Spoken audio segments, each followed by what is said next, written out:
โบนีโฟนสถานีคนหักมือถือ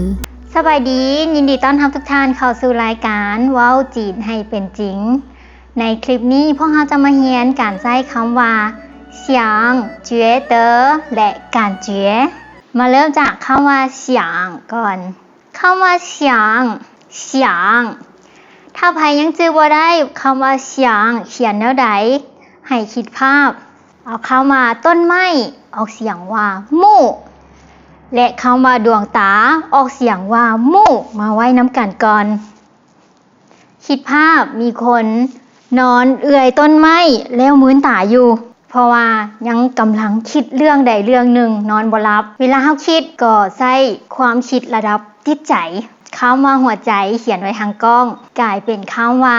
เสียงแปลว่าคิดต่อไปนี้เราก็จื้อได้แล้วเนาะว่าคำว่าเสียงเขียนแล้วใดคำว่าเสียงในภาษาจีนมีอยู่3ความหมายคืออันที่1แปลว่าคิดฮอด我想你แปลว่าข่อยคิดฮอดเจ้าถ้าเฮาอยากบอกไผว่าข่อยคิดฮอดเจ้าก็เว้าไปเลย我想你ถ้าเฮาได้พบหน้ากับคนที่เฮาคิดฮอดและเฮาอยากบอกว่าคิดฮอดแฮงเฮาจะบอกไปว่า想死我了想死我了คำว่าสือในภาษาจีนแปลว่าตายแต่มันเกี่ยวข้องกับความคิดฮอดแนวใดคือภาษาลาวเฮาว่าคิดฮอดจิตายแล้วคิดฮอดจนใจสิขาดตายอยู่แล้วในภาษาจีนก็มีความหมายเดียวกัน想死我了ข่อยคิดฮอดเจ้าจนใจจะขาดตายอยู่แล้วความหมายที่2ของคำว่าเสียงก็คือแปลว่าต้องการ我想看电影电影แปลว่าหนัง我想看电影ข่อยอยากเบิ่งหนัง我想去逛街去แปลว่าไปกว้างเจียกว้างแปลว่าเลาะไปเจียแปลว่าถนนกว้างเจียไปเลาะอยู่กลางถนนคิดภาพว่าเฮาออกไปเที่ยวเพราะว่าเบื่อการอยู่เฮือนแล้วก็ไปย่างเลาะไปเที่ยวอาจจะมีรวมทั้งการไปซื้อเครื่องซื้อของไปกินข้าวนอกบ้านอันนี้เอิ้นว่ากว้างเจียได้ออกไปเลาะไปลิ้น我想去逛街ข้อยอยากออกไปเลาะไปเที่ยวและความหมายสุดท้ายของคำว่าเสียงก็คือคิด好好想想คิดให้ดีๆ好好好แปลว่าดี想แปลว่าคิดว้าว好好2เทื่อเสียง2เทื่อ好好想想คิดให้ดีๆหรือเฮาอยากถามไผว่าเจ้าคิดดีแล้วบ่เฮาก็ถามว่า你想好了吗你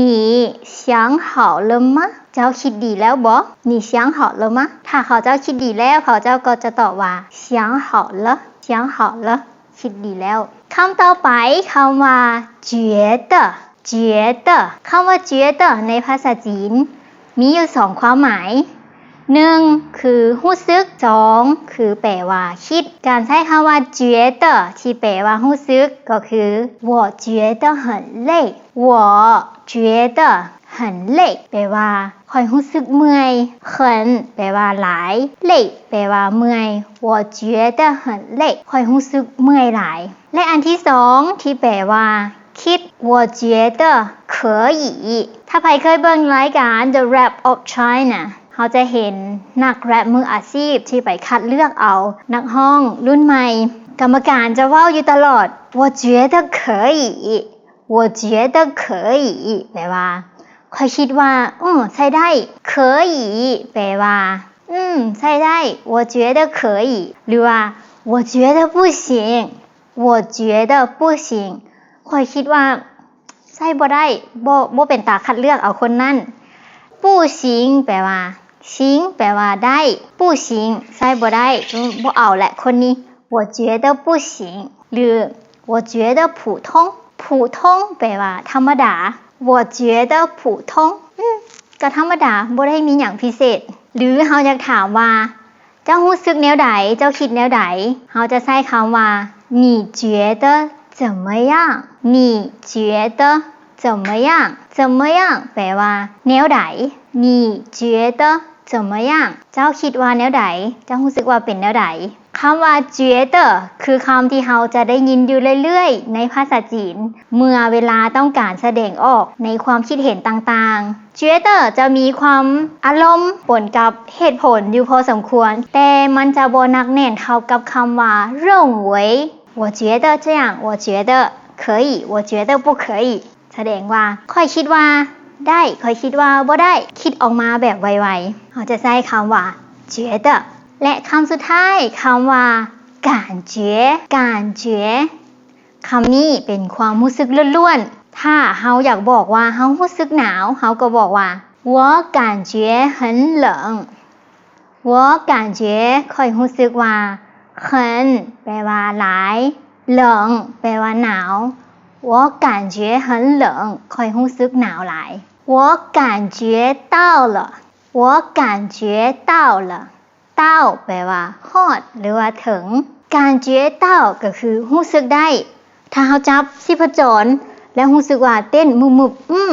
我感觉到了ค่อยรู้สึกได้แล้วหรือเราอยากถามไผว่าเจ้ามีความรู้สึกแนวใดเราก็ใส่ไปว่า你感觉怎么样你感觉怎么样